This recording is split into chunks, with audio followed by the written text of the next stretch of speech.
His name is Evan Weiss. By day, he's a motivational speaker. By night, he's a male stripper. Everybody, give it up for Evan Weiss. Give it up for Jen, everybody. Doing a good job, isn't she beautiful? God, I had to wait in her bushes to get her to host here. So now she's a host, and she's going to be doing all my shows, so I don't have to be in her bushes anymore. I would not be here tonight if it wasn't for my dad. My dad inspired me to get into comedy, and in fact, I would not be here tonight because he gave me the gas money to get here. I remember when I was young, I used to wait for Santa Claus. Every year I used to get out the milk and cookies and wait for him, and he would never show up. It wasn't until I was 15 my parents told me I was Jewish. I remember at a young age, it was my decision to become a comedian. I went to my parents. Both of my parents were so proud of me, they actually went out and told all their friends that I was dead. I learned a lot of life lessons through watching television. I learned more about life through watching television than from my actual parents. I remember one of my earliest lessons I learned was from watching The Muppet Show. I learned early on from Kermit the Frog that it's okay to fuck a pig.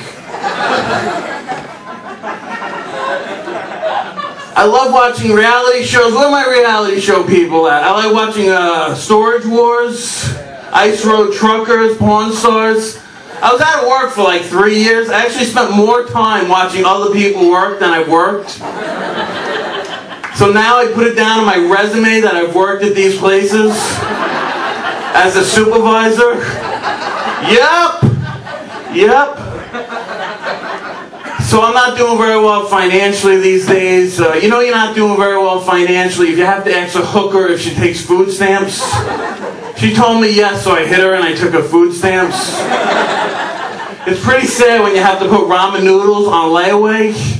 2 more payments and they're all mine, people. So I do live in a basement apartment. Being a Jew and living in a basement apartment, I don't have to tell you, I'm not very successful.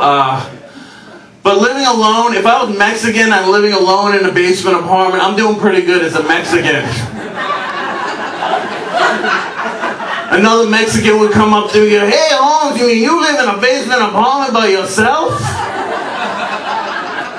That's my Mexican, by the way. You don't share with 15 other families? You're doing pretty good, man. So I have a girlfriend, well, just a friend, and she's always trying to set me up on dates. It's bad enough when you have guy friends that try to set you up on dates, but when it's a girlfriend that you've never fucked before, it's just more humiliating. It's kind of like I'm the last piece of food on a buffet that nobody else will eat and she's trying to pawn it off on her friends. It's kind of like a corn dog on a buffet. I'm not going to eat that crap. Why don't you try it? So Jen was talking about dating and websites, I actually went on plentyoffish.com. Anybody ever go on a dating website, Plenty of Fish? I emailed like 40 different women. I finally got one back. You know what she writes to me? She goes, hey fatso,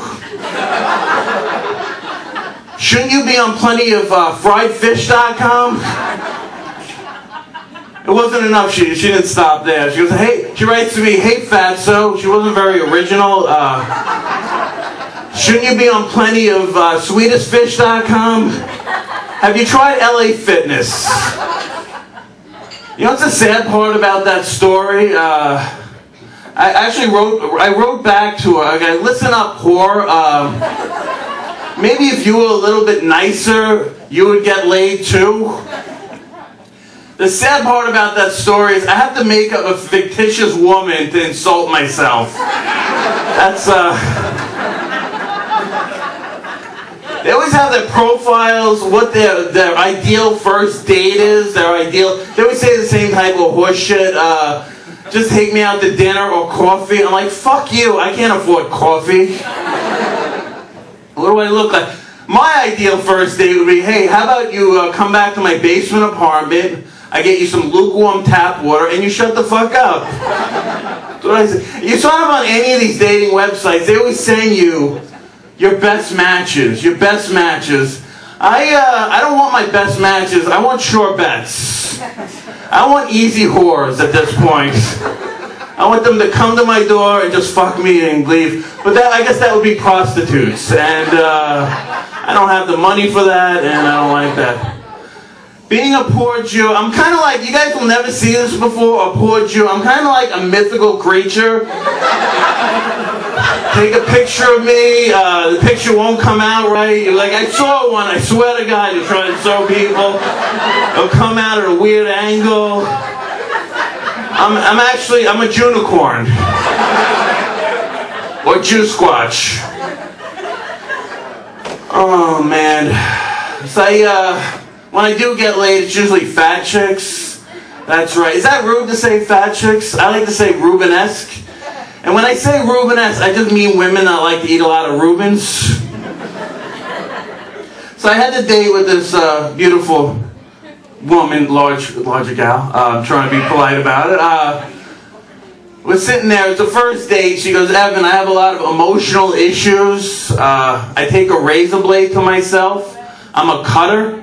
She's telling me this on the first date that she's a cutter. All these things start going off in my head. I'm like, oh my God, I can't believe this. Oh my, I fucking hit the jackpot. I'm getting laid tonight, baby. That's right. I'm just gonna end on this.